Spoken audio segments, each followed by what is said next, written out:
Gloria a Dios. Amén, hermanito, aquí estamos. Gloria al Señor.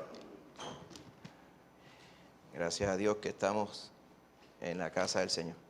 Pues hermanos, hoy continuamos con la serie de predicaciones. Yo le llamo los encontronazos de Jesús.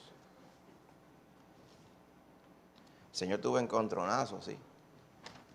Muchas personas a veces se maravillan porque le gusta todo sweet. El Señor es sweet. Cuando se puede ser sweet. Otras veces no. Amén. La palabra del Señor contrasta entre porciones como dice, con cuerdas de amor los atraje. Con cuerdas de amor. O sea, Jehová atrayendo a su pueblo desobediente. Bien, pero en otros momentos dice, Jehová, de momento se inflama su ira. Entonces hay personas que el día de hoy dicen, bueno,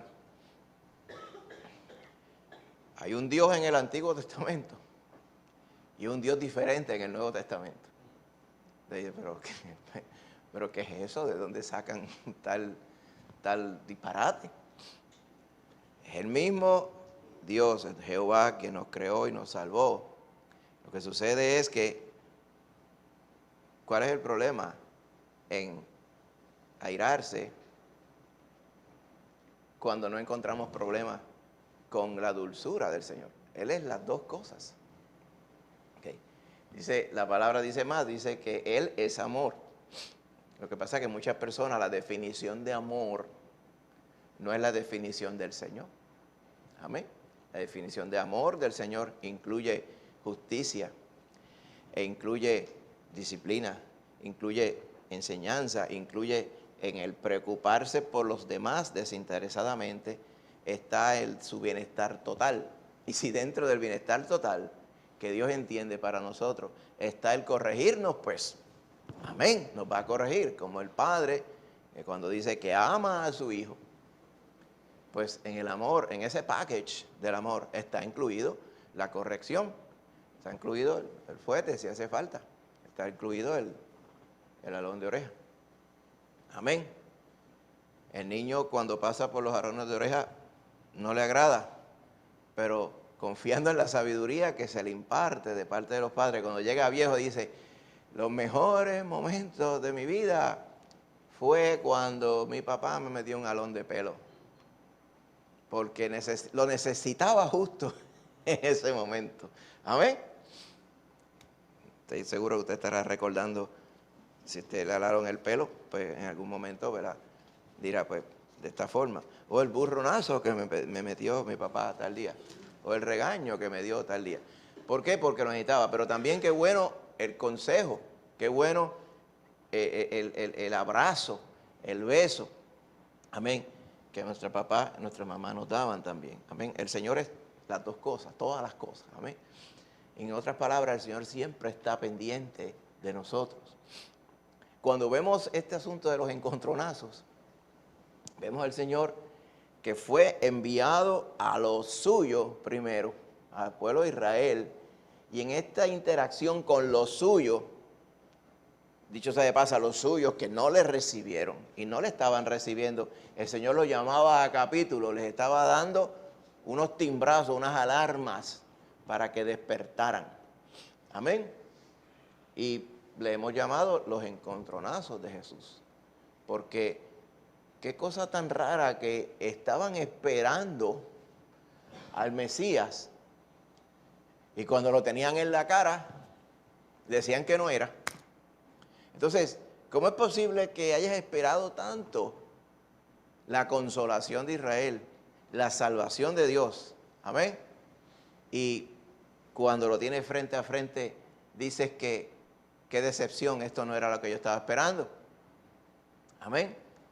La única respuesta o la única razón es que el que tú creías que iba a venir, vino, pero tu entendimiento de lo que Él iba a hacer es completamente diferente a lo que dice la Biblia. O sea, tú estabas, por alguna razón, esperando algo que no era. ¿Sabes qué? Hoy día hay muchas personas andan así también. Hay mucha cristianidad hoy día. Todo el mundo que tú le preguntas por aquí en Puerto Rico, la inmensa mayoría reclamarían tener un temor de Dios. Reclamarían que, pues sí, yo voy a la iglesia así, salteadito, por lo menos te dicen. Salteadito quiere decir, pues, no sé, 5 o 6 veces al año, algo así. Un poquito más, un poquito menos. O sea, yo voy aquí allá, sí, entonces, como estábamos diciendo esta mañana, entonces la tía mía va a dar iglesia, entonces el sobrino mío viene a esta, ay, mi papá es tal y tal en esta. Entonces, como que están envueltos en un contexto, en una nube cristiana. No cristiana, una nube cristina. Todo eso ahí. Y entonces ellos se conceptúan como son personas decentes, buena gente, que ayudan cuando hay que ayudar y todo, pues se conceptúan cristianos. Pero esta mañana, como estuvimos viendo claramente, el Señor es claro que cuando aparezca, muchos se van a llevar una gran sorpresa. No porque les tome por sorpresa que Él venga, en cierta forma sí, pero Él va a venir y van a decir, este era. ¿Ah? Y Él mismo va a decir, el que viene va a decir, ¿y estos quiénes son? Porque la palabra lo dice así, ¿y estos quiénes son? Ellos dicen que son tuyos, Señor. Estos no son míos, yo no los conozco. Y así va a pasar, ¿verdad? Qué cosa más triste. La palabra del Señor nos dice que el Señor viene. Y viene como relámpago, viene como ladrón. Inclusive dice que viene a pedir cuenta. Usted mira capítulo 25 de Mateo, más adelante al final, más allá de la porción que estudiamos hoy. Habla precisamente de eso, el Señor que se fue y viene a pedir cuenta. Y puede pedir cuenta. Pues en ese contexto, el Señor, cuando empezó a interactuar con su pueblo Israel, necesariamente tenía que llamarlos a capítulo, como diríamos en inglés, un wake-up call, ¿okay? Una alarma para que despertaran. ¿Okay?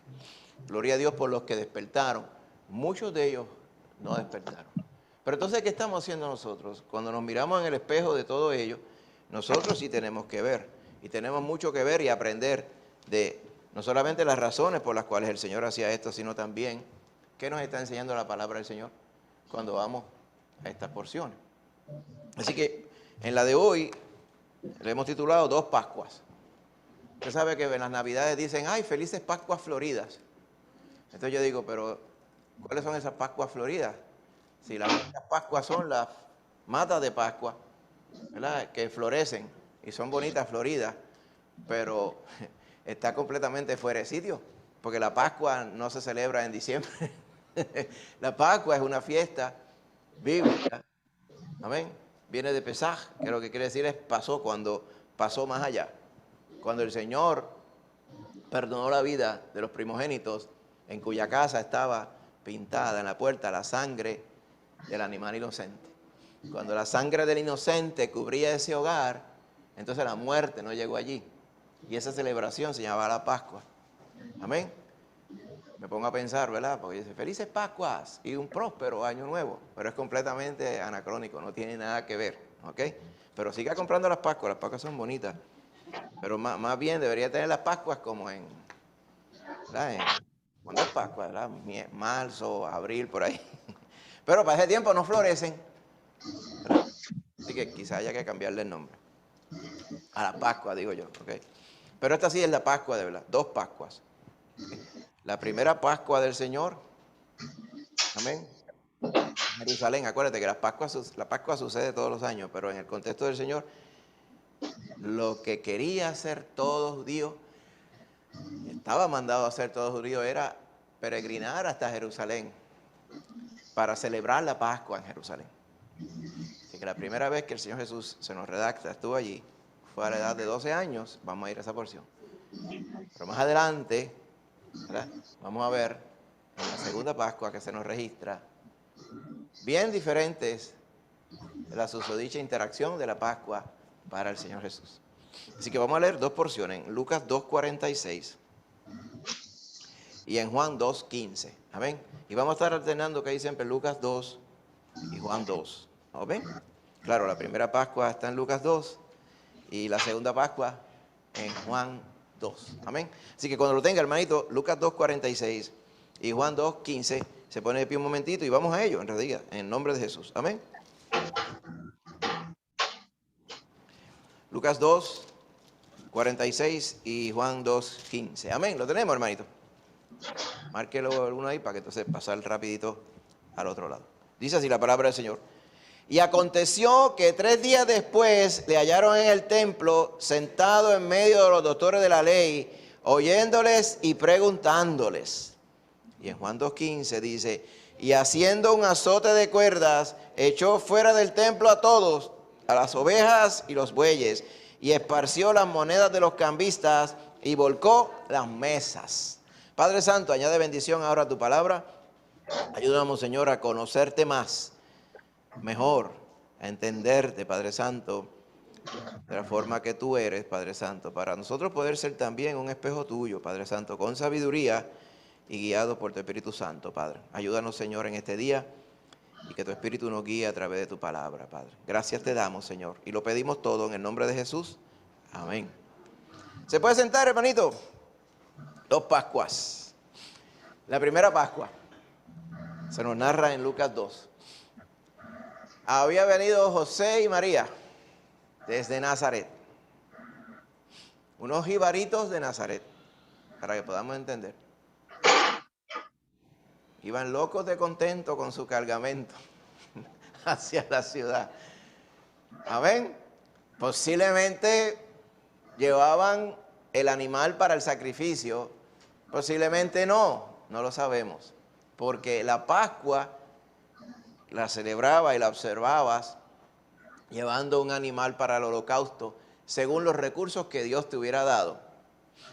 Si te había dado suficiente para un cordero, pues ese cordero tenía que ser sin mancha, sin defecto, ¿ok? Completamente puro, lo mejor para Jehová. Amén. Si te había dado para una palomita, pues palomita. Si no había para nada y lo que había era para una ofrenda mecida de harina, de flor de harina, pues flor de harina. Pero supongo que habrá gente bien pudiente que habría tenido pues, un buey. Pues el buey tenía que ser good looking, un tremendo buey. Todo lo mejor para el Señor. El Señor quería enseñarles al pueblo que la ofrenda a Jehová, al igual que nuestra vida, esta es la parte que se le olvidaba a muchos, debe ser lo mejor para el Señor. Amén. Por ejemplo, cuando a veces personas que dicen, pues estoy jonco y yo no me sé bien la canción, pues pero vamos a darle, el Señor entiende, lo mejor para el Señor. Y yo dije, lo mejor para el Señor, no hubiera sido mejor que te hubieras preparado bien, te hubieras ensayado bien y no más o menos a ensayarle en público, ¿me entiendes? Porque la excusa no es lo mejor para el Señor, o es como es para el Señor, no, todo mejor para el Señor. Lo mismo pasa, ¿verdad?, con la ofrenda. Cada cual según hubiese dispuesto en su corazón, ¿okay? Como decía la Escritura, cada primer día de la semana aparte lo que el Señor ha puesto en su corazón. Cada uno dé como propuso en su corazón, porque Dios ama al dador alegre. Así que hay una interacción del Espíritu Santo sobre la ofrenda, en este caso el holocausto, que se le iba a dar a Jehová. Pues para allá iban José y María, y en esta ocasión, porque ya cumplía 12 años, se llevaron a Jesús. E iban en toda esa caravana de gente que iba de Nazaret y de diferentes pueblos. Estoy seguro que se unirían en algún momento en alguna de estas autopistas que habían, autopistas o autopiés de aquella, porque era todo a patita, ¿verdad? Y con carros y todo esto, carros de bueyes. Y llegarían a Jerusalén a tiempo para la Pascua, al igual que el mismo plan que tenían un montón de personas. Y la Pascua y ese día, esa temporada, se estima que Jerusalén crecía 2, 3, 4 veces el tamaño de las personas. Por lo tanto, hasta personas que tenían un cuartito, tenían un chinchojito allí, un hueco allí para guardar cosas, pues ese lo cedían para que los peregrinos que venían de otras ciudades vinieran a quedarse en esa Pascua. Y la fiesta de la Pascua, a pesar de que la Pascua específicamente era una noche, Se celebraban los panes sin levadura y se celebraba la fiesta de las primicias. Esas fiestas había un overlap y habían 8 días de fiesta. Por lo tanto, esa era la fiesta más importante para todo israelita. Se preparaban con mucha anticipación para poder ir a Jerusalén. Los que podrían, algunos no podrían. Algunos no iban todos los años, pero la bendición grande era ir, yo estoy loco que sea el año que viene la Pascua, porque yo añoro ir a la casa de Jehová. Como diría David, para contemplar la hermosura de Jehová y para inquirir en su templo. Amén. Y para allá iban José y María. Ya Jesús, ¿verdad?, estimamos, tendría como 12 años. ¿Por qué lo sabemos? Usted sabe que los judíos hoy día celebran lo que llaman bar mitzvah. Usted habrá escuchado el bar mitzvah. Pues el bar mitzvah básicamente es un coming of age. O sea, es cuando ya el niño, a los 12 años, ya se considera como un adulto. Hay una ceremonia similar para las muchachas, para las niñas, pero bar mitzvah es para los varones. Bar mitzvah, literalmente lo que quiere decir es un hijo del mandamiento. O sea, como quien dice, ya el niño se sabe, ¿verdad?, o sabe tomar o sabe por conciencia, es adulto y puede ya pensar por sí mismo. Y ya se le contaba con los adultos. ¿Ok? Así que es la primera vez que se le consideraba entonces formalmente como un adulto. Así que es de esperarse, ¿verdad?, que entendamos, que a pesar de que eso no nos dice necesariamente la edad, pues esa era lo que había dispuesto ¿verdad?, sus padres para que pudiera tener su primer bat mitzvah, ¿verdad?, allá en Jerusalén, que mejor lugar, ¿verdad? Así que sucedía entonces, ¿verdad? Y en el verso 42 nos confirma, 12 años subieron a Jerusalén conforme a la costumbre de la fiesta. ¿Okay? Y ahí estuvieron en la fiesta. No se nos da detalle cómo celebraron la fiesta, pero sí se nos dice el verso 43 que cuando regresaban, el niño se quedó en Jerusalén sin que lo supiesen José y su madre. Y uno pensará, pero yo, con los hijos míos, ¿cómo? Que yo siempre estoy chequeándolo. Cuando yo voy a las tiendas, yo siempre lo estoy chequeando. Especialmente si los niños son de cierta forma, ¿verdad? Que son, ¿verdad?, como si uno eléctrico, como dicen hoy día. Ese concepto no existía antes, en el tiempo que leemos la Biblia. Pero yo recuerdo que habían veces que nosotros tomábamos a José Luis y le poníamos, pues, como si fuera una soga, pero fina, ¿verdad? Como un strap, me llaman ellos. Un arnés y un strap que estaba agarrado en la parte de atrás y el otro estaba agarrado al brazo mío. Yo, wow. Y te dice, no es como lo de los perritos. Sí, porque no los venden en Petco, me los vendían en otro sitio, pero es exactamente lo mismo. Estoy seguro que el manufacturero era la misma persona. Para que no se perdiera el niño, porque uno quería estar pendiente de él, porque los niños no están supuestos a andar solos por ahí. ¿Y cómo es posible que entonces Jesús de 12 años se quedara en Jerusalén? Si usted considera que todos venían en caravana de Nazaret y que habrían parientes, conocidos, vecinos en toda esa caravana, inclusive cuando venían de Nazaret bajando, pues no necesariamente el niño iba a estar pegado al papá y la mamá, a lo mejor iba y dice, yo voy a estar con los primitos un poquito más para atrás en la caravana, un poquito más para el frente, ahí, y vamos en bonche, como dirían en Puerto Rico, hasta que lleguemos allá. Pues esta ocasión regresaron en bonche, solamente que en ese bonche no estaba Jesús. Y pensando que estaba entre la compañía, ver lo que le digo, anduvieron camino de un día y le buscaron entre los parientes y los conocidos, pero como no le hallaron, volvieron a Jerusalén buscándole. O sea, caminaron un día, entonces ese día otro más para regresar. ¿Ok? Ya van 2. Y estuvieron, parece, otro día entero en Jerusalén buscándole y al tercer día le encontraron. Así que imagínate la desesperación de esos papás. ¿A usted se le ha perdido un hijo en Disney? Ahora no, que ahora celular, pero precelular. A mí no se me ha perdido un hijo en Disney, a mí se me perdió mi mamá en Disney.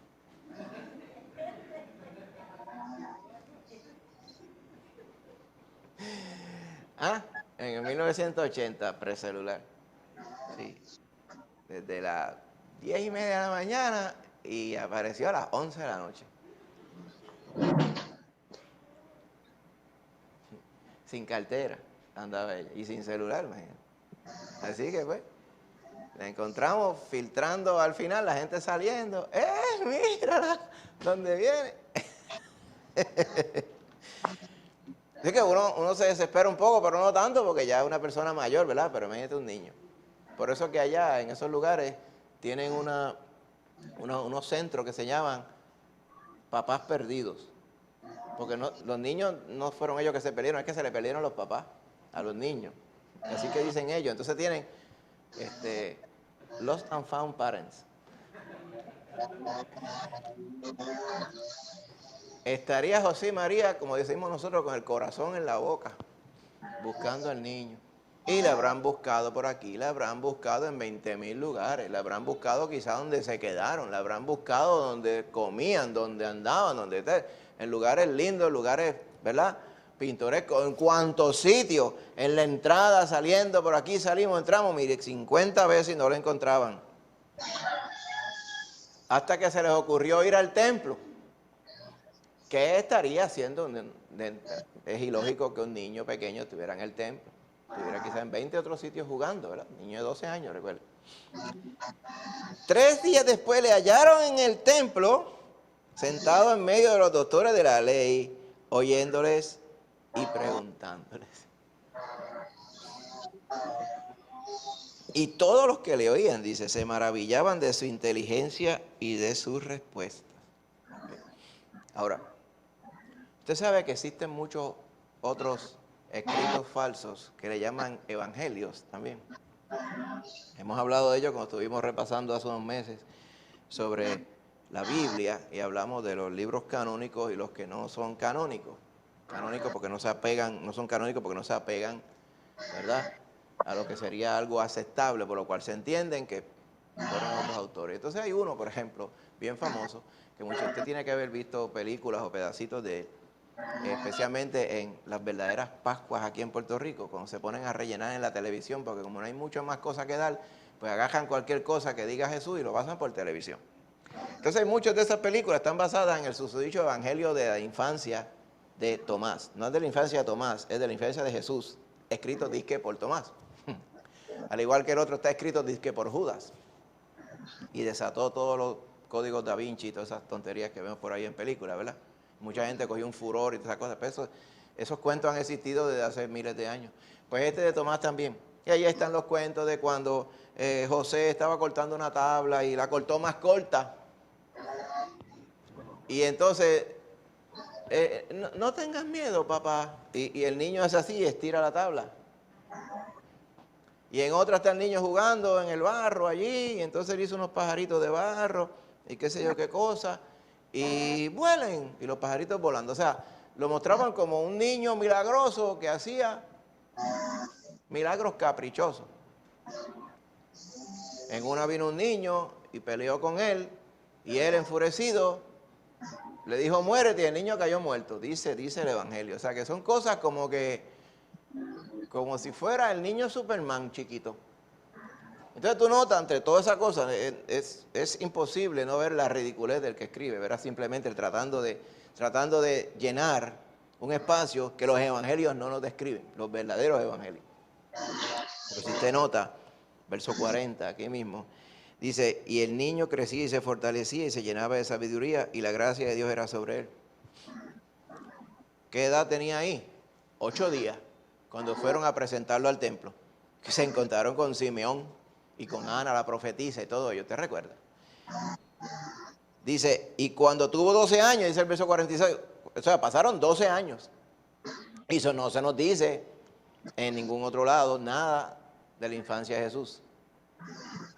Ay, pues ¿cómo va a ser? ¿Y por qué no se nos dice nada?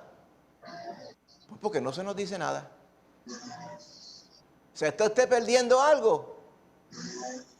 Nada, que el Señor no quiso que usted se perdiera. O sea, hay cosas que son así, hermano. O sea, los evangelios sinópticos no es una biografía day by day del Señor Jesús. todas las partes que son importantes. Pues han venido un montón de personas desde tiempos inmemoriales, eran, eso no está en ese evangelio porque está en el mío. Y allá. Dice, y todo lo que soñó, y todo lo que se inventó, lo escribió ahí. Y las personas dicen, pues eso es verdad. Entonces también tenían un corte gnóstico, ¿verdad? Era para impulsar falsa doctrina, tanto el de Judas, que decía que Judas era el que de verdad tenía la noción correcta. Lo que pasa es que él quiso y él pilló al Señor para que el Señor, ¿verdad?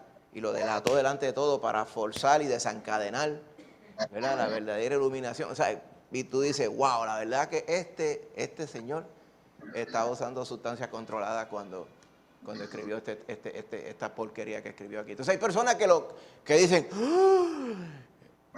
este es el verdadero evangelio y los otros no. Así ya está porque le gusta, ¿verdad? Ese es el problema del pecado y la tentación, que siempre va por las cosas que a uno le gustan, no las cosas que son verdaderamente buenas y necesarias. Pues, y ahí rellena toda la historia, pretenden rellenar toda la historia desde recién nacido hasta los 12, inclusive hasta más. Sin embargo, si usted mira lo que sí realmente nos dice la palabra, está resumido en el verso 40 y el 41. El niño crecía y se fortalecía y se llenaba de sabiduría y la gracia de Dios era sobre él. Usted dirá, pero él era Dios. ¿Cómo que se llenaba de sabiduría? Aquí es que está el milagro de Emmanuel, de Dios hecho hombre. Su naturaleza divina era una, su naturaleza humana era otra. Su naturaleza humana nos dice la palabra que estaba sujeto a las mismas cosas que nosotros, a los dolores, al decaimiento de la carne y todas las cosas que usted padece en la carne, las tentaciones que usted padece en la carne, las padeció él también, solamente que sin pecado nos dice la palabra. Así que es de esperarse que él fuera creciendo en sabiduría, al igual que crecía en estatura. Él no nació de estatura adulta, él nació como un niño y estoy seguro tendría ignorancia de niño.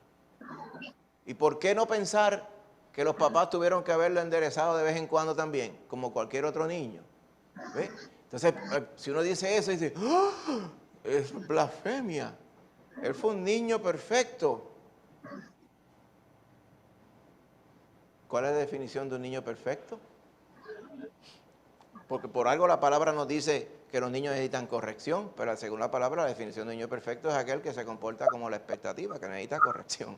Pues entonces debería ser un niño, ¿verdad?, que ciertamente crecía en sabiduría y que ciertamente la gracia de Dios se veía sobre él y que ciertamente tenía la naturaleza de Dios en él. Pero él tenía que ir adquiriendo sabiduría y conocimiento. Cuando se nos ve aquí en el verso 46, dice, estaba sentado en medio de los doctores de la ley, no dice recetándoles lo que había. No, él dice oyéndoles y preguntándoles. O sea, él estaba en una conversación con ellos, pero claramente dice que él les estaba escuchando y él les preguntaba, o sea, era una conversación para aprender. Lo que sí nos dice el 47, dice que todos los que le oían se maravillaban de su inteligencia y de sus respuestas, porque estaba su presencia divina en él. Por lo tanto, había una gracia en sus palabras, como siempre vemos al Señor hablando. Así que esa gracia se veía desde el principio, pero su sabiduría iba creciendo. Y ciertamente él aprendería mucho esos 3 días que estuvo perdido. Amén. Los ancianos y esos doctores de la ley, incluyendo seguramente un montón de fariseos que estaban allí entre ellos, no se olvide de estos amigos nuestros, estarían aprendiendo de él también y se maravillaban de las palabras de gracia y de autoridad que salían de su boca. Por eso fue que hicieron lo impensable, que un señor mayor, maestro de la ley, dedicara tiempo a estar 3 días con un niño. Con un niño. A los niños pues que se les enseñara y la mamá que se encarguen de ellos. Mayormente, como ocurría. Pero un doctor de la ley está como en, ¿verdad?, en otro nivel, como dice el chef aquel, ¿verdad? Está en otro nivel. Pues así pasaba acá. Pero obviamente este niño estaba en el tú a tú, cordialmente y sabiamente, con los doctores de la ley. Estoy seguro que también el Señor Jesús ahí aprendería mucho de la forma peculiar que estos doctores de la ley, por lo tanto, lo que ellos le enseñaban al pueblo, lo interpretaban. ¿Cómo interpretaban ellos? Lo que ellos entendían, conocían de Dios, que estaba con ellos allí, pero no lo sabían. Y cómo ellos lo enseñaban al pueblo y la forma peculiar de ellos seguir y obedecer la ley. Sabemos la forma peculiar, ¿verdad? Que la inmensa mayoría de estos doctores de la ley, siendo fariseos al fin, se enfocaban mayormente en el apego riguroso a los puntos de la ley, pero no había en realidad ningún amor ni un nuevo nacimiento. Era simplemente un rudimento, una lista de cotejos, como habíamos dicho antes, para la inmensa mayoría. Y entonces encima de eso, diría el Señor Jesús más adelante, dice, cuando ustedes se sienten, le decía al pueblo, en la cátedra de Moisés, o sea, cuando ustedes vayan donde los doctores de la ley, todo lo que ellos le digan a ustedes, háganlo. Porque viene de la palabra de Dios. Pero no hagan como ellos hacen. O sea, no hagas lo que tu maestro hace, haz lo que tu maestro dice, no lo que tu maestro hace, porque es que ellos dicen, pero no hacen. Eso ha llegado hasta nuestros días hoy, ese refrán. Aquel dice y no hace. Aquel jefe manda y no va. Qué bueno aquel que manda y va. Pues qué bueno, ¿verdad? Porque hay un ejemplo allí. Pero entonces aquí nos decía claramente, para darnos una semblanza de, generalmente, cuando se hablaba de los doctores de la ley, decía que ponían unas cargas, o sea, una interpretación de la ley y una rigurosidad tan violenta en la gente, pero ellos no lo hacían tampoco. Háganlo ustedes ya. Y se veía a claras luces que ellos no practicaban lo que enseñaban. ¿Qué cosa, verdad? Hoy nosotros le llamaríamos a eso una contradicción. ¿Sabe que ese es el veneno más letal que hay respecto a la salvación? Respecto a que una persona pudiera conocer a Cristo Jesús. Lo peor que uno le puede dar a alguien es contradicción. ¿Qué quiere decir? Por ejemplo, que nosotros profesemos ser creyentes, pero imagínense que con nuestros actos fuéramos igual que aquel que no lo es. Entonces, el que no es creyente mira para acá y dice, si los que son creyentes son iguales de mundo y arrastrados como lo son, ¿verdad? Los que no son y los que no reclaman ser cristianos, ¿sé cuál es la diferencia? ¿Cuál es el poder de Dios? ¿Qué hace? Nada. Por lo tanto, pues yo me entretengo acá y ellos se entretienen allá en la iglesia. Entonces nunca le alumbra la verdad de Dios, de Cristo, o si la alumbra, ¿verdad? No hay suficiente evidencia que esa persona pueda tener de decir, aquí me hablan de poder de Dios, pero ¿y dónde está el poder de Dios? Aquí, acá. ¿Ves?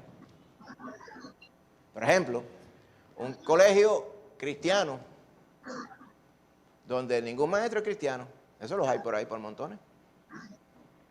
Por montones. Eso es lo peor que hay.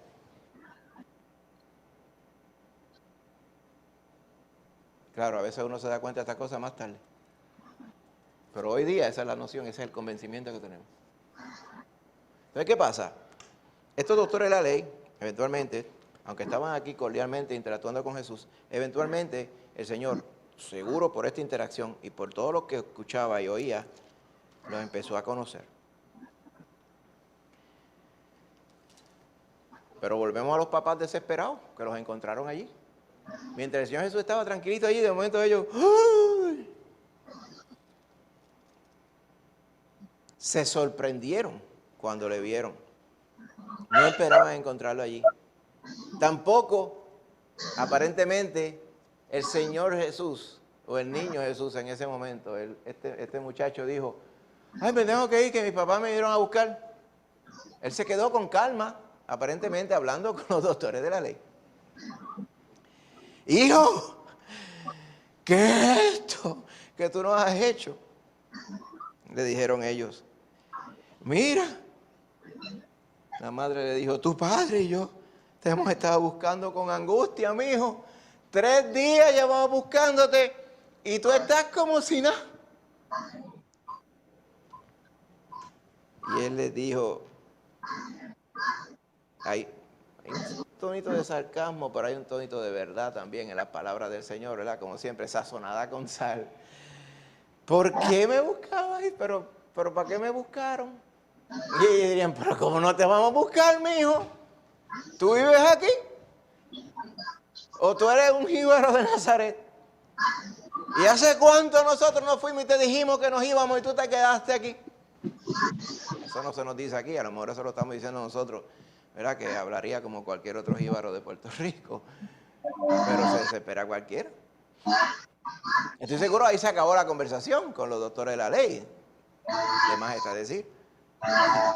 Y él le dice, se les olvidó, como dice, que es que yo tengo que estar en los negocios de mi padre. La palabra negocio, hoy día negocio es cuando usted traspasa un cajo, cuando usted compra una nevera, ¿verdad? Cuando usted compra, ¿verdad?, 5 sándwiches allá abajo, porque se le ha adjudicado ese significado tanto parco a esa palabra, pero un negocio es en los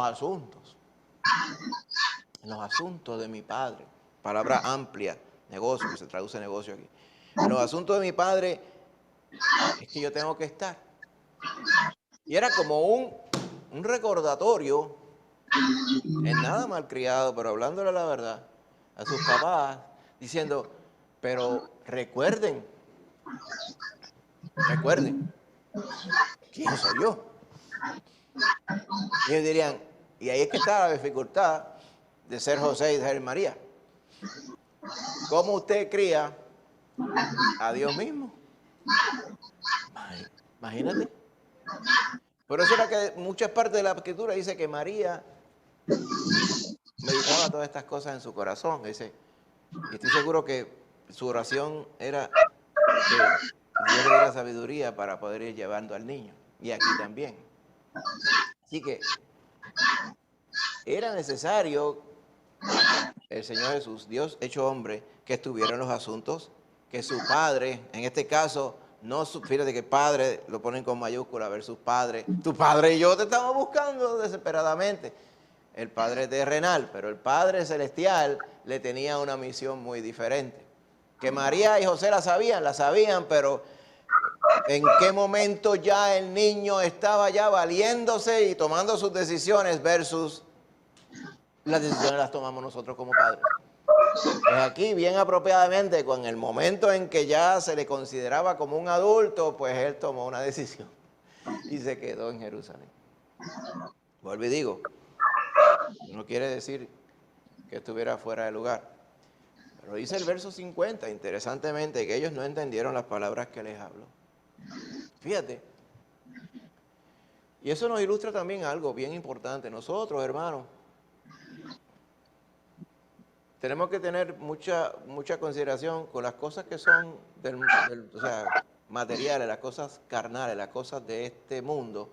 No en el sentido de que sean malas, sino las cosas físicas, materiales de este mundo y los asuntos espirituales. ¿Okay? Los asuntos espirituales pueden estar sucediendo en nuestra cara y nosotros no necesariamente los vamos a percibir, a menos que estemos siempre alertas en la forma en cómo el Señor nos puede estar hablando a través de tantas formas, hermano. Claro que en este mundo parecería como si toda decisión para usted que es cristiano fuera una decisión mecánica, por lo tanto carnal, ¿verdad? Nadie pensaría, Señor, ¿qué debo comerme en el almuerzo hoy?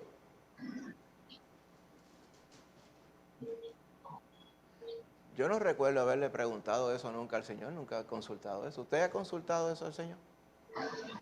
Y usted diría, ¿y por qué no lo consultaría hasta el Señor? Y dice, pues porque eso es una nimiedad, es algo. Pero cuando oramos por la comida que eventualmente nos comeremos, le damos gracias al Señor porque nos las proveyó. Pero no le preguntamos a Él cuál era la que queríamos comer.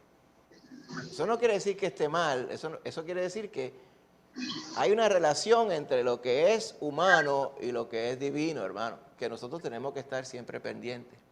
Y aquí que está el reto del creyente, que todo asunto de la vida, nosotros encargárselo al Señor, amén.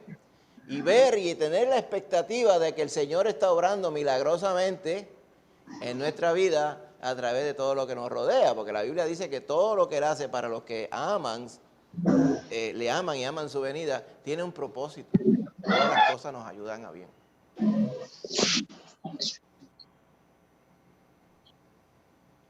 Así que si usted ya tenía en mente lo que se iba a comer hoy, le dije, Señor, yo tengo en mente esto. ¿Qué tú crees? Amén. Seriamente. Y el resto del día también. Amén. No en balde dice la palabra, encomienda a Jehová tu camino y confía en Él y Él hará. Amén. Esta es la primera Pascua de Jesús. Apaciblemente, sentado con los doctores de la ley, hablaba y les escuchaba. Amén. Lo dice claramente. Y les preguntaba y aprendió de ellos y ellos aprendieron de Él. Y hasta también les recordó a sus padres cuál era su misión aquí en este mundo. Amén. Y en el verso 51 dice que entonces volvió, después de esa primera Pascua, volvió con ellos y volvió a Nazaret y estaba sujeto a ellos. Qué cosa grande, ¿verdad? Dios mismo, hecho hombre, se sujetaba a sus padres. Qué gran enseñanza para los hijos de todas las edades, de todos los tiempos. Amén. Estaba sujeto a ellos. Y su madre guardaba todas estas cosas en su corazón. O sea, iba ella viendo y aprendiendo y experimentando lo que nadie nunca experimentó antes ni experimentaría después, que era el rol de madre que Dios le había dado, el rol de padre a José. Y el 52 dice, y Jesús crecía en sabiduría y estatura y en gracia para con Dios y los hombres. O sea, se iba poniendo grande físicamente, pero también crecía en sabiduría y, más importante, en gracia para con Dios y en gracia para los hombres. O sea, era evidente que Dios estaba en él, para el que lo miraba de afuera. El que le conocía como debía ser conocido sabía que, claro, Dios está en él porque él es Dios hecho hombre, su natural, solamente Dios encarnado, que vino con una misión. Su primera Pascua, a los 12 años. Más adelante, usted le da fast forward y súmele como 18 años más. Dicho sea de paso, tampoco se nos da detalles de esos 18 años que pasó. Aquí se nos da un highlight a los 12, pero después de ello ya no habla más, hasta que aparece él adulto en su ministerio. Más adelante, en el capítulo 3, aquí mismo de Lucas, ¿verdad? Se nos empieza a hablar de cuando apareció Juan, que estaba preparando el camino para que todo el mundo supiera que Jesús había venido. Amén. Y eso usted lo empieza a leer en el capítulo 3. Y cuando uno va interpretando e intercalando todos los eventos que suceden en los evangelios, ¿verdad? Incluyendo lo que está en el Evangelio de Juan, usted deduce que la segunda Pascua en la cual el Señor aparece es la que está en Juan capítulo 2. Y allá iba el Señor y iba a ir a Jerusalén. Esta vez iba sin sus padres porque ya era un adulto. Y es evidente, porque usted lo ve en el contexto, no aquí, pero más adelante, que solamente María vivía y ya José no estaba. No se nos menciona, posiblemente ya ella era viuda. Definitivamente, cuando el Señor está en la cruz, encomienda a su madre a Juan, por lo cual se presume claramente que por lo menos en ese instante ella era viuda, posiblemente antes también. Así que en algún momento entre los 12 a los 30 años del Señor, José fallece. No se nos dice detalles de José, ni nadie más. ¿Ok? Sí se nos menciona que la gente conocía cuál era su padre, porque allá, cuando el Señor Jesús llama a Felipe y a Natanael, aquí en el capítulo 1 de Juan, dice que halló a Felipe y le dijo, sígueme, le dice en el verso 43. Felipe halló a Natanael, dice el verso 45, y le dijo, mira, hemos hallado a aquel de quien escribió Moisés en la ley, así como los profetas, a Jesús, el hijo de José de Nazaret. Era hijo de José porque José lo había criado, pero él no sabía todo el otro detalle. Más adelante iba a conocer al Señor propiamente como debe ser conocido. Ahí es que Natanael le dice, de Nazaret puede salir algo bueno. Y Felipe le dijo, ven y ve, ven para que vea. Amén. Y usted sabe el resto de la historia, amén. La señal que Jesús hizo delante de Natanael. Después sucede el verso capítulo 2, las bodas de Caná. Y seguimos más adelante y estamos acercándonos al verso 13. En el verso 13 dice, estaba cerca la Pascua de los judíos y subió Jesús a Jerusalén. La segunda Pascua. Y halló en el templo a los que vendían bueyes, ovejas y palomas, y a los cambistas allí sentados. Qué cosa tan extraña que lo que nos menciona aquí es que, yo no sé, pero si usted va a la casa de Jehová, lo primero que usted tiene que percibir es a Jehová allí. Vamos a contrastar la primera Pascua del varón. Vendrían todos los peregrinos desde bien lejos caminando. Y tendrían a su mano del Salmo 120 en adelante. O sea que dice cántico gradual. Las gradas subiendo un cántico de ascensión, subiendo las aldas desde bien abajo hasta esta escalinata. Larguísima, calurosísima, un sol tipo Puerto Rico, pero todo el mundo contento porque yo me alegré con los que me decían, a la casa de Jehová iremos. Y después que subían una jarda que tiene como 1 kilómetro de larga, con esta empinación, pues llegaban acá, a estas gradas. Antes de ello, había unos baños rituales donde se purificaban porque iban a entrar a la casa de Jehová. Antes de llegar aún a donde entraban todos, el pueblo, sea de donde fueran, se purificaban en esos baños, están en la parte de abajo por acá, para después entrar a lo que se llama el patio o el atrio del templo. El templo propiamente está más para acá, pero todo esto era el atrio, que llamaban el atrio de los gentiles. Ahí podían entrar los gentiles también, los no judíos. Así que ellos vendrían cantando y adorando al Señor por acá.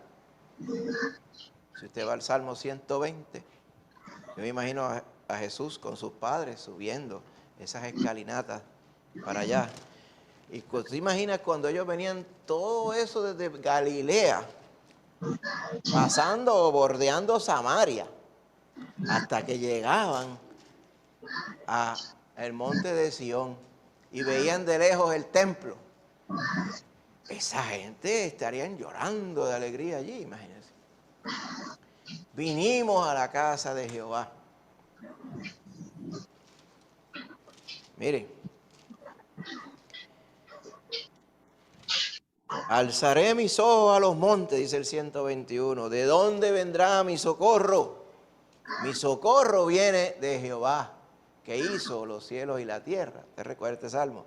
No dará tu pie al resbaladero, ni se dormirá el que te guarda. He aquí no se adormecerá ni dormirá el que guarda a Israel. Jehová es tu guardador. Jehová es tu sombra a tu mano derecha. El sol no te fatigará de día, y cuidado que fatigaba caminando de allá hasta acá y subiendo las escaleras, ni la luna de noche. Jehová te guardará de todo mal, Él guardará tu alma. Jehová guardará tu salida y tu entrada. A esto se refiere el contexto, desde ahora y para siempre. Y continúa, yo me alegré con los que me decían, a la casa de Jehová iremos, nuestros pies estuvieron dentro de tus puertas, oh Jerusalén. Imagínate eso. Oyendo, Por ahí Señor. sigue. Verso 4, allá subieron las tribus de Jehová, conforme al testimonio dado a Israel, para alabar el nombre de Jehová. Y después que habían ofrecido el sacrificio, hermano, ese día, y que se ven hoy, ¿está aquí? Este muro aquí. Así que No lo he ese es el entendido, voy templo. ahorita. Te Esto vas a acá lavar. es el monte de los olivos. Te tienes que lavar, dime. Por No, acá, no, yo no abajo, David más que la sábana porque es muy están las grande para tenerla por ahí. piscinitas donde se bañaban, se purificaban e iban subiendo. Pues Porque no aquí, lo vi, las gradas no lo vi continúan temprano. aquí y hasta por allá abajo. Llamé a Fredo. ¿Para? Hace Pues 4 años creo que venía el martes. excavaron esas Ok. escalinatas hasta Libre, abajo, dice. desde el estanque de Siloé hasta aquí. ¿Qué? Que no lo coja al fondo trabajando, lo parten en dos. Tuvimos la oportunidad, andaba yo con Él los está compañeros de luchando. trabajo y Dame, nos espérate, vamos no he terminado. Espérate, no he terminado, te a lo dicen. hacer la peregrinación al templo. Dale. Dijeron, dale. Era en enero, estaba bien frío. Paramos 11 veces de tan violenta que era la escalinata esa. Pero una cosa que me dio miedo, los escalones, como usted los ve aquí, usted no podía caminar en un paso así como una escalera, estaban hechos para que usted se parara en uno, caminara 2 o 3 pasos y iba para el otro, para que usted fuera con calma a la casa de Jehová. ¿Ya viendo? Usted quería disfrutar el momento pensando aquí, en este tiempo en Israel, ir a la casa de Jehová sin apuro. Nadie tenía reloj. Habían llegado allí para celebrar la fiesta de la Pascua y vamos a bendecir a Jehová y Él nos va a bendecir también.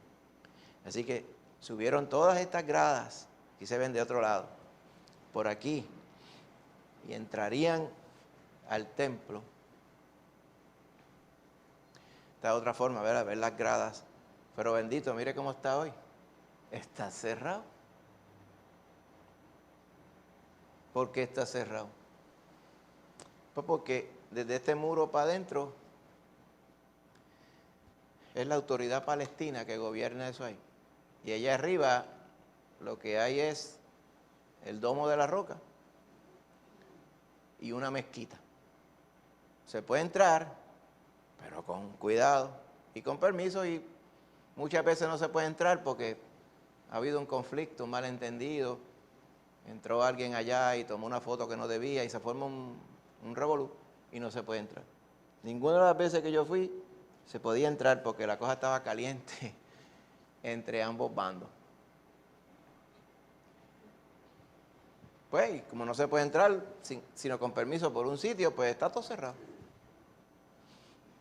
Así que eso es lo que queda del templo de Herodes. Este es el templo de Herodes de los tiempos del Señor Jesús.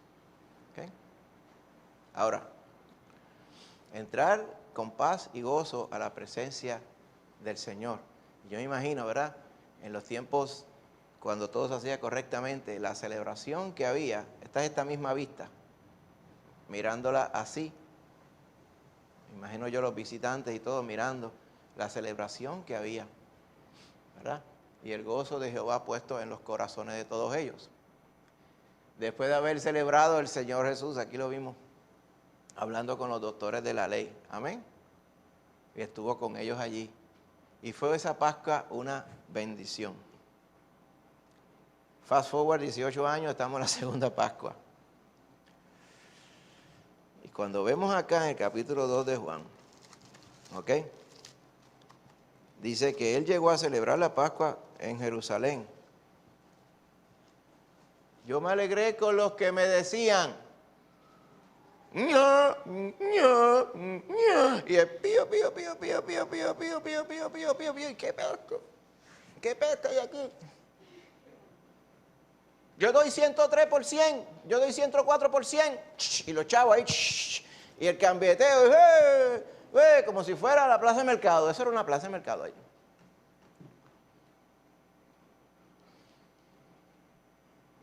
¿Cómo tú ibas a ir en paz a la casa de Jehová? Inclusive, mira este otro salmo que hay aquí. No había forma. Vaya al Salmo 100. A ver por acá. 120. A Jehová clamé estando en angustia y él me respondió. Libra mi alma, oh Jehová, del labio mentiroso, de la lengua fraudulenta. ¿Qué te dará o qué te aprovechará, oh lengua engañosa? Agudas saetas de valiente con brasas de enebro. O sea, el primer salmo que se redacta como de ascensión es una plegaria pidiéndole a Jehová que nos libre de los engañadores. Y lo primero que se iban a encontrar cuando entraran allí eran los engañadores de ese tiempo, recordando las escalinatas otra vez. Pero de momento adentro, lo que uno se encontraba era un revolú, como diríamos aquí en Puerto Rico. Por eso es que el Señor reaccionó de esta forma.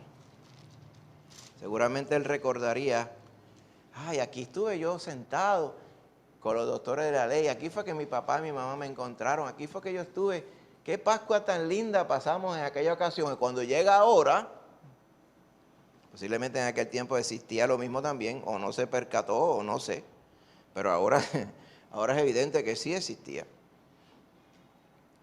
Dice, estaban los que vendían bueyes, ovejas y palomas y los cambistas allí sentados. ¿Qué pasaba? Recuerde los holocaustos. No podía ser cualquier animal. Es de pensar que, por ejemplo, el que venía de Nazaret, pero lejos, pues no era práctico traer un cordero arrastrado desde Nazaret hasta acá. Así que se ofrecía el servicio de animales kosher. ¿Qué quiere decir esto? Animales que estén certificados por los que certificaban. Por lo tanto, era conveniente comprarlos a las autoridades que vendían allí, que estaban sancionados por los sacerdotes. ¿Te imaginas el precio de una oveja allí versus Nazaret? Una oveja aprobada. Eso es como tomarse una Coca-Cola en un aeropuerto. Eso es que valen 4 pesos. Por ahí la lata dice 60, pero allí vale 4. Ah, ¿por qué vale? Ah, porque pasó la inspección y está allá adentro. Y la botella de agua vale 3. Y usted va a Econo y los consigue 40 botellas. A veces las consiguen 4 pesos, 3 pesos y medio. A menos de 10 chavos, pero allá vale 3. Ah, porque esta tiene la aprobación y esta está certificada que no tiene explosivo. Pues así pasaba con los animales. Este es certificado por la máxima autoridad en animales de aquí del templo. Y vale 4 veces, o 3 veces, o lo que sea, que lo que vale en cualquier otra aldea de por ahí. Además, en la gran ciudad las cosas son más caras ya de por sí. Entonces, encima de eso, usted no lo podía comprar con los chavos que usted traía. Tenía que usar el shekel del templo. De hecho, la moneda en Israel se llama shekel todavía hoy. El New Israeli Shekel. Pues el shekel de aquel tiempo era una moneda de medio shekel.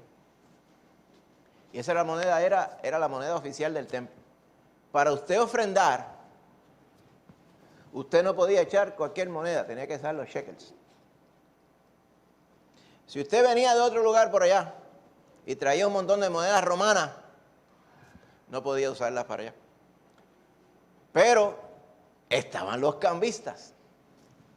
Y los cambistas decían, bueno, tú me das tantas monedas de esta y yo te doy de esta. Y siempre salía ganando grandemente el cambista, porque el cambista ganaba para él, aprovechándose de que no había otra forma, y también ganaba para los sacerdotes. Y eso tenía un toma y dame lo que había allí. Había un negocio, había una mafia, eso era una mafia básicamente, una mafia judía allí en el templo. Usted se imagina el revolú. Ok, cambiando chavo y gritando, mira tal cosa, pero mira que esto está muy caro, bla, bla, bla, bla. Y entonces con eso te encontrabas tú antes de entrar a ofrecer el holocausto. O sea, como si aquí, ¿verdad? Y era, pues, el hermano Juan está allí, pero el mismo cuartito donde está el hermano Juan. Allí tenemos la máquina de café para vender café y tenemos la fritura. ¿Verdad? Y los que no les gusta la fritura, pues tenemos la avena, la farina y todas esas cosas y estamos allí. ¿Ah? Y le ponemos kiosquito la bendición. Usted llega. Entonces, mientras estamos aquí, yo me alegré con los que me decían, como dice el corito, va a la casa, ay, ese café está poderoso. Y allá, cuá, cuá, cuá, cuá, cuá, ¿cómo fue que tú dijiste? Cuá, cuá, cuá, cuá, y la máquina de café, empujando el café por ir para allá. ¿Ah? Y todo ese revolú. Y ¡pum! ¡Ay, se me olvidó! ¡Ay, perdonen que tiré la puerta duro! Todo ese revolú allí. Mercaderías en la casa de Dios. Impensable.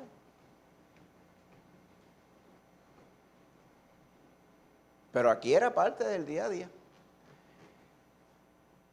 Y todo se hacía como para preparar al pueblo para los holocaustos para Jehová. Amén.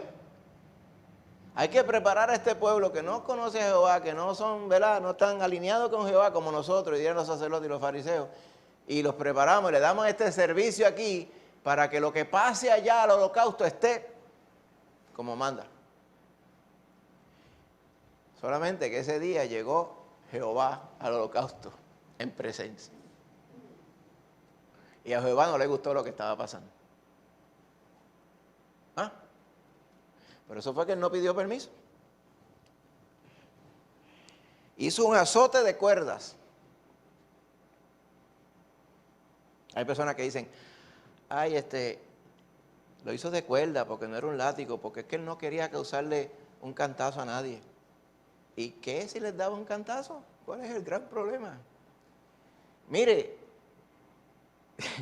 mejor es agarrar un cantazo y sobarse después y que se le tarde en curar 4 o 5 días o un mes y agaje vergüenza y sabiduría a que no le den el cantazo y se quede igual. Hay personas que se matan mucho. Ay, no, tiene que haber sido que es que él lo hacía así al aire. Yo no sé, hermano, si lo hacía al aire. Posiblemente sí.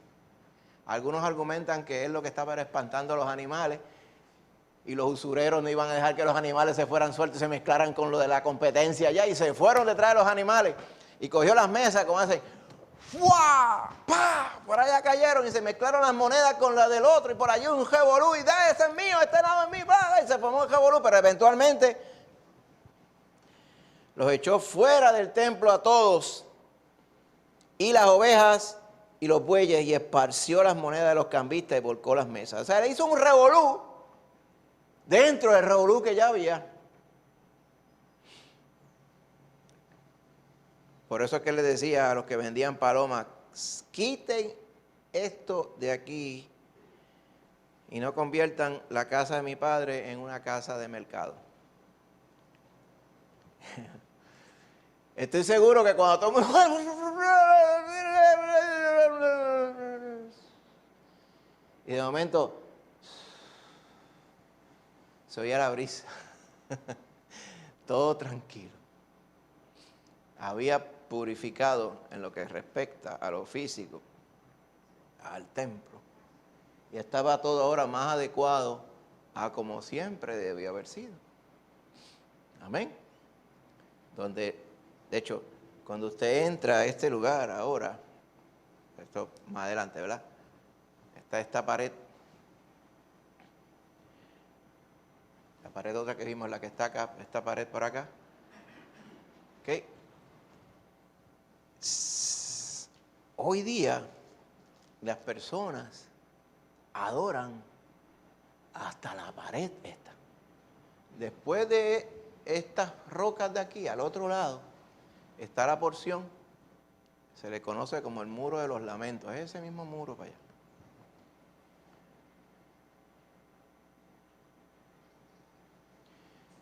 Ellos van allá y besan el muro. Y dejan papelitos de oración insertados en el muro. y añoran tanto a la presencia de Jehová, que lo más cerca de la casa de Jehová, ellos argumentan que la presencia de Jehová no se aparta de ese lugar santísimo, que dicen está cerca de ese lugar. Y están hoy tan desesperados por la presencia de Jehová, que se han dado a añorar y a venerar, a adorar literalmente las piedras que están allí. Dicho sea de paso, estas piedras es parte del asunto de no quedará piedra sobre piedra. Cuando más adelante, 30 y pico años después, fue destruida la ciudad de Jerusalén, incluyendo el templo. Y los romanos se dedicaron a destruirlo todo, a quemarlo todo. Todavía el día de hoy, a pesar de que han vuelto al mar muchas de estas cosas, hay piedras tiradas por todo lugar, evidenciando, aquí hay algunas que las pusieron más lindas, como vienen turistas, pues están puestas así, bien chévere. Esto no era de aquellos tiempos, esto es reconstruido.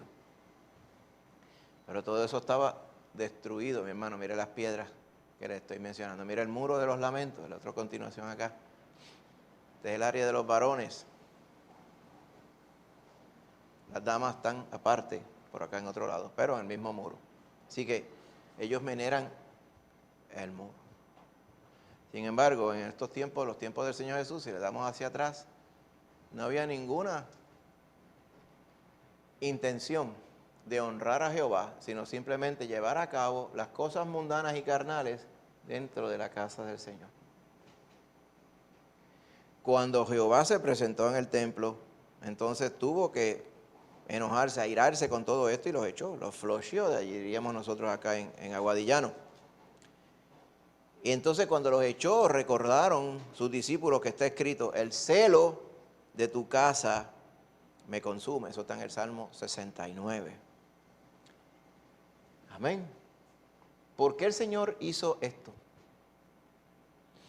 Usted diría, que está mal. Está mal, porque si usted quiere una casa de cambio, pues hágala afuera. Muy bien. Si usted quiere comprar animales y comida, pues cómpralo fuera. Muy bien, cierto. Entonces es cierto, cualquier persona entendida diría tal cosa, ¿verdad?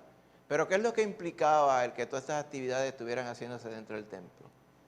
Primero, que no conocían a Jehová. Decían, aquí está el asunto, decían servir a Jehová. Usted diría, pero ¿cómo no van a conocer a Jehová si están allí? Para eso es. Ellos están dando un servicio a los que van a bendecir a Jehová. Ponle que fuera así. Pero ellos mismos no conocían a Jehová. Nosotros nos debemos ver en ese mismo espejo también. Es como nosotros como un wake-up call, ¿verdad? En este asunto de nosotros como creyentes siempre examinarnos a nosotros mismos para ver cómo estamos andando nosotros con el Señor. Si estamos andando de manera santificada, porque eso fue lo que hizo el Señor allí. Él santificó todo. Todo lo que no pertenecía allí, Él lo sacó. Imagínate el revolú que se habrá formado tras bastidores cuando los sacrificios del templo pues no pudieron continuar porque no se estaban vendiendo los animales que se tenían que vender, o los animales que se iban a vender se fueron cogiendo quizás cuesta abajo, gradas abajo, y todo se trastocó ese día. Y se le trastocó el negocio de los que se lucraban de todas estas cosas. ¿Okay? Fíjese que, interesantemente, cuando el Señor sacó a todo el mundo de allí, nadie se le impidió. Le cuestionaron. Básicamente, los judíos le dijeron, ¿qué señal nos muestras ya que haces esto? Como que dice, para tú hacer estas cosas, tienes que dar evidencia de que tienes autoridad, tienes que hacer un milagro. Para que nosotros digamos, Él hizo esto porque Él hace milagros. Los milagros le precedían, porque ya era evidente que ellos tenían que haber conocido esto. Y el Señor es que le dice, destruyan este templo y en 3 días lo levantaré. Y luego los judíos le dijeron, en 46 años, y todavía faltaban como 30 y pico más, no estaba terminado, fue edificado este templo y tú en 3 días lo levantarás. Es para que tú veas, ¿verdad? Te dirá que es bien difícil saber que el Señor se refería a su cuerpo, pero también demuestra lo completamente carnales y materiales que estaban esta gente allí. ¿Cómo es posible que Dios estuviera frente a tu cara y tú entendieras que fuera como cualquier otro hijo de vecino? Había que estar fuera de la voluntad de Dios. Poco antes de este tiempo que sucede aquí, antes de llegar Jesús a Jerusalén, él estaba en Galilea. Y allá en Galilea se topó con un varón que se llamaba Pedro, Simón. Y Pedro había estado toda la noche, la madrugada, pescando y se había ido en blanco. Pobre Pedro. Y en la orilla había estado escuchando al Señor Jesús, porque el Señor Jesús lo seguían tantas multitudes que él se montaba en un barquito y se iba un poquito fuera de la orilla para que la gente lo dejara predicar, porque si no lo arropaban. Y escuchando al Señor Jesús, al terminar, el Señor le dice, vete y echa la red ahora. Era por la tarde. Y cualquier pescador sabe que por la tarde no se pesca. Cualquier fotógrafo de aves sabe que de las 2 para abajo no hay un pájaro que tú puedas retratar. Tiene que ser de madrugada cuando se están levantando.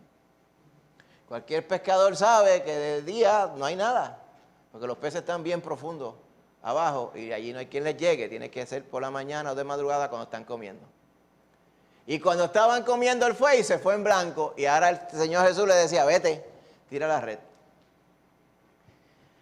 Dice, mira, hemos estado pescando toda la noche, Señor, y no hemos cogido nada, pero en tu palabra yo voy a echar la red. Eso fue un poco tiempo antes de este acontecimiento que vimos aquí.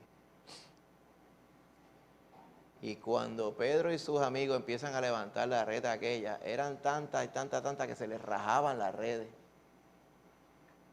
Y cuando las subieron y volvieron a tierra, Pedro le dijo,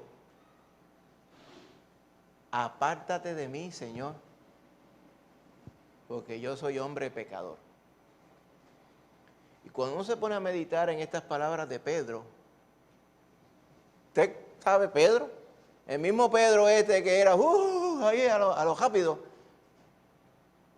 Pero las palabras más sabias de entre todos los apóstoles venían de Pedro. Juan capítulo 6, ¿a quién iremos, Señor? Si solamente tú tienes palabra de vida eterna y nosotros hemos creído y conocido que tú eres el Cristo, el Hijo del Dios viviente. Eso fue Pedro. Y ahí le decía al Señor, Señor, en el asunto de los peces, no estés conmigo, porque yo soy un jatón. Una persona como tú no debe estar al lado mío. No se ve bien que tú, un profeta, ¿verdad? Como él lloraba en su mente, un hombre de Dios esté al lado de Simón. No se ve bien. Apártate de mí, como quien dice. Si tú vas a bendecir a alguien, yo no me merezco que tú me bendigas, porque yo soy hombre pecador. Ese es el verdadero encuentro con Dios que uno tiene.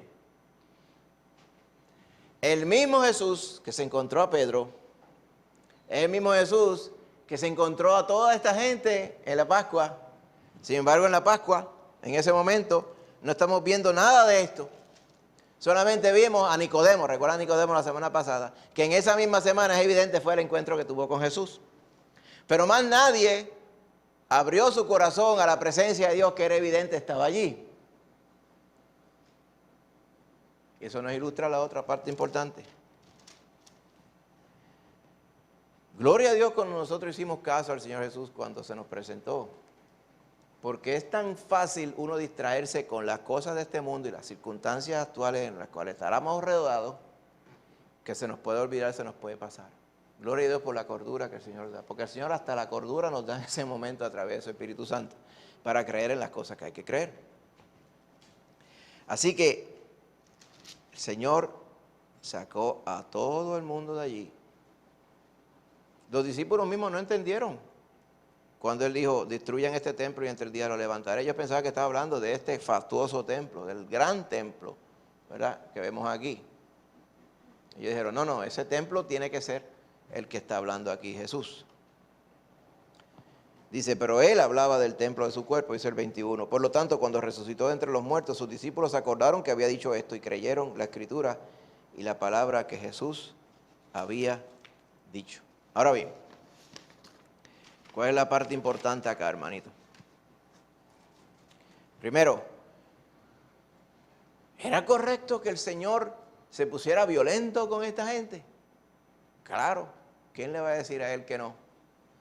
Así que cuando nosotros vemos esto, no quiere decir que dice, ahora vamos a poner yo violento con la gente también.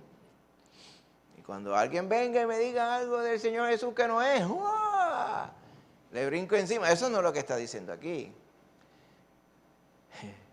Hay una autoridad que el Señor tiene que usted no necesariamente tiene. Ahora, si usted va un poquito más atrás y dice, ¿cuál era el contexto de lo que estaba pasando allí? Que personas que profesaban conocer a Jehová estaban evidenciando que no le conocían, pero querían hacer lucro diciendo que conocían a Jehová y que estaban proveyendo un servicio para los que venían a adorar a Jehová allí. El asunto es diferente. No estaba hablando el Señor con alguien como la samaritana, que estaba confundida. Estaba hablando con personas que decían tener la verdad, pero hacían completamente lo erróneo. Por lo tanto, el Señor los accedió directamente. Y cuando el problema del pecado estaba allí latente en su casa, pues ¿qué hizo? Él no dijo, ¿puedo hablar un momento? Sería bueno, ¿verdad?, que este asunto, pues vamos a hacerlo un poquito más para acá. Y que bajen la voz un poco porque está un poco fuerte. Y pónganse aquí que el viento da para afuera, para que la peste de la caca de los animales y la peste da la peste a chivo y a cordero. Porque esa peste a chivo no dé para acá porque es desagradable. ¿Qué ustedes creen? O sea, Él no entró en una negociación, porque con el pecado uno no entra en negociación. Uno lo echa afuera y ya. Las cosas de nuestra vida, para ponerlo en un sentido, ¿verdad?, extrapolado a nuestra vida, que no agradan a Dios, debemos echarla afuera. Porque usted sabe cuál es el templo de Jehová ahora, ¿verdad? No es este aquí el templo de Jehová. Vaya a Hebreos para que usted vea. ¿Cuál es el templo de Jehová? Hebreos 12:12.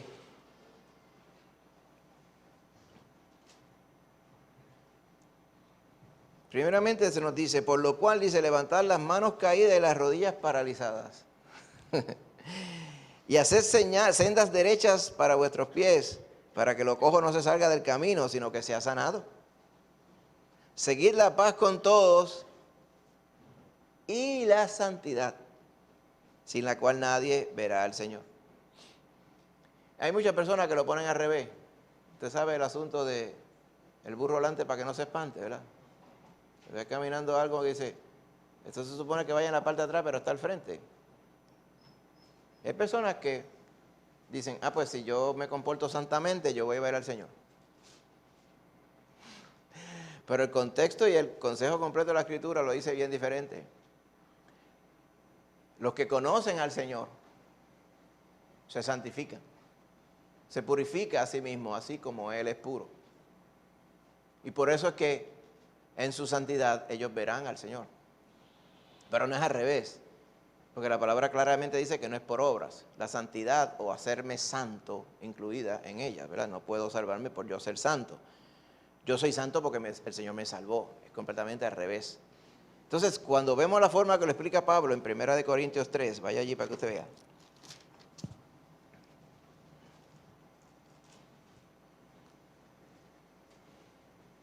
Usted conoce los versos anteriores al verso 16, ¿verdad? donde habla cómo será evaluada la obra de todos nosotros. Esto es parte del tribunal de Cristo. Amén. Dice, nadie puede poner otro fundamento que el que está puesto. Usted conoce esa porción, ¿verdad? Pero si usted va al verso 16, después que habla que si la obra de alguno se quemare, él sufrirá pérdida, si bien él mismo será salvo, así como por fuego. Casi siempre nos detenemos ahí. Pero esta vez no nos vamos a detener. Vamos al verso 16. Dice, ¿no sabéis que sois templo de Dios y que el Espíritu de Dios mora en vosotros? Y si uno se detiene libre del juido de vaca y de la peste de chivo y del juido de los gritones y los vendedores, y se pone completamente en paz con el Señor y va meditando en esta porción, se separa del juido del mundo y se aparta de él y se pone a meditar en el Señor. A uno le da miedo esto, hermano.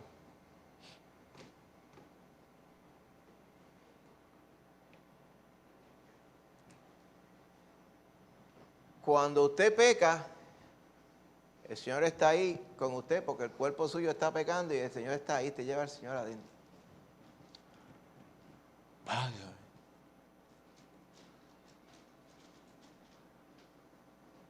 ¿Sabe que hay gente que dice que sueña que están estudiando en la universidad? Pero no es que están estudiando, es que sueñan que estudian en la universidad y no han ido a clase ni un día y tienen examen final ese día y se van a colgar y sienten que se derriten como mantequilla y que se van por un chojo, por un tubo, por un examen. Pues eso, como por 50,000 veces, el sentir de que cuando uno peca, el Señor está allí con uno. No es que el Señor está condonando tu pecado, el Señor está presenciando tu pecado. Pues por eso tuvo que, si vamos al sentido físico, por eso fue que el Señor botó a todo el mundo del templo. No podía ser menos. Mucho se tardó, dirían algunos. Por eso dice, el Espíritu de Dios mora en vosotros. Dice, si alguno destruyere el templo de Dios, o sea, el cuerpo, Dios le destruirá a él. ¿Por qué? Porque está destruyendo el templo, el cuerpo. Porque el templo de Dios, el cual sois vosotros, santo es. Santo no solamente quiere decir puro, sino quiere decir dedicado. Está el cuerpo nuestro ahora, que usted es de Cristo, está dedicado al Señor. Es donde mora Dios mismo. Por eso es que cuando usted lee el verso 18, usted dice, ya yo sé de lo que está hablando aquí. Dice, nadie se engaña a sí mismo. Si alguno entre vosotros se cree sabio en este siglo, hágase ignorante para que llegue a ser sabio, porque la sabiduría de este mundo es insensatez para con Dios. Pues escrito está, Él prende a los sabios en la astucia de ellos. Y a mí se me antoja pensar en todos los sabios que Él agajó por el cuello ese mismo día allí, literalmente y figurativamente, cuando Él limpió el templo, los que figuraban y se profesaban ser sabios. Nos está diciendo, hermanito, nosotros humildemente sirvamos al Señor, pero santamente sirvamos al Señor también. No estamos, ¿verdad?, para agradarnos a nosotros mismos, sino estamos para agradar al Señor. Por lo tanto, nuestra vida debe ser completamente santa. Y si el Señor viniera a nuestro corazón y nos diera un flocheo ahora, como hizo en el templo allí, ¿verdad? No que Él lo vaya a hacer, pero para eso Él tiene su Espíritu Santo. ¿Se acuerda? Estaba el problema en el templo hasta que llegó Jehová y se acabó el problema. Así mismo pasa cuando Dios mismo, Jehová mismo, viene a nuestra vida y su Espíritu Santo, en asociación con la palabra, nos va santificando cuando la ponemos por obra. Amén. Él hace eso mismo, Él lo está haciendo continuamente. No sé si usted es de las personas que usted no deja limpiar su casa para cada 2 meses. Ese inodoro hace 2 meses que no lo limpio. O la bañera 3 meses. Ya se puede jaspar casi la bañera, las paredes de la bañera. Deja ver cómo le meto mano.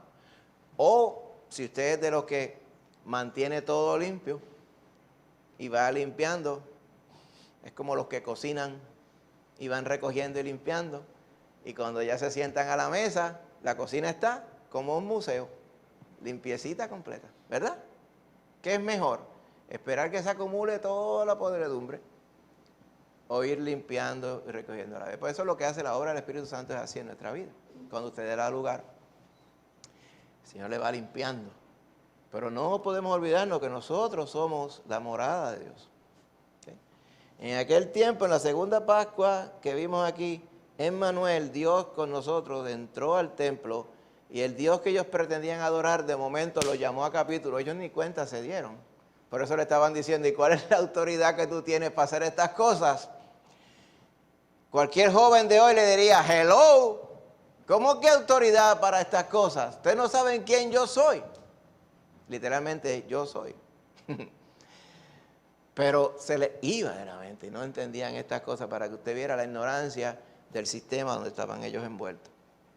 1 Corintios 6, con esto vamos a ir resumiendo, hermano. Dice, ¿o ignoráis que vuestro cuerpo es templo del Espíritu Santo, el cual está en vosotros, el cual tenéis de Dios, y que no sois vuestros? Porque habéis sido comprados por precio. Glorificad pues a Dios en vuestro cuerpo y en vuestro espíritu, los cuales son de Dios. Y el contexto grande aquí es que se lo está diciendo ¿a quiénes? Nada más ni nada menos que a los corintios, que decían que eran tan espirituales que ellos le podían hacer los pecados más asquerosos en la cara al lado, pero yo soy fuerte espiritualmente y yo los puedo bregar con mi hermano que está aquí, como se nos decía en el capítulo 5. Y Pablo no lo podía creer, que ellos hubieran obviado que como cristianos Dios mismo vivía en ellos y ellos estaban haciendo todas las cosas que a Dios desagradaba. Gloria a Dios que de nosotros se nos ha dejado esto redactado para que nosotros entendamos estas cosas, hermano. Malaquías, y terminamos con este. Malaquías 3:1. Malaquías, último libro del Antiguo Testamento, capítulo 3.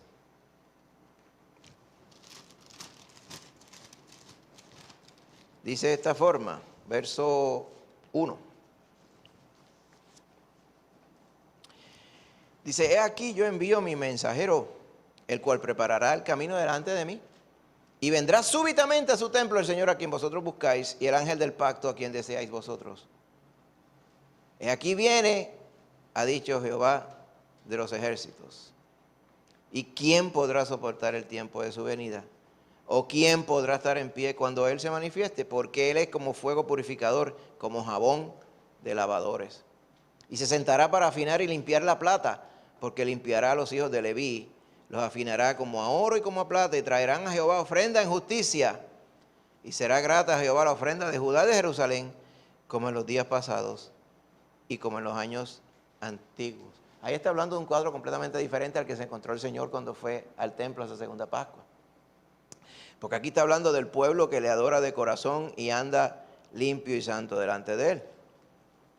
Pero está hablando del contexto cuando viene la preparación para la venida del Señor, y uno puede argumentar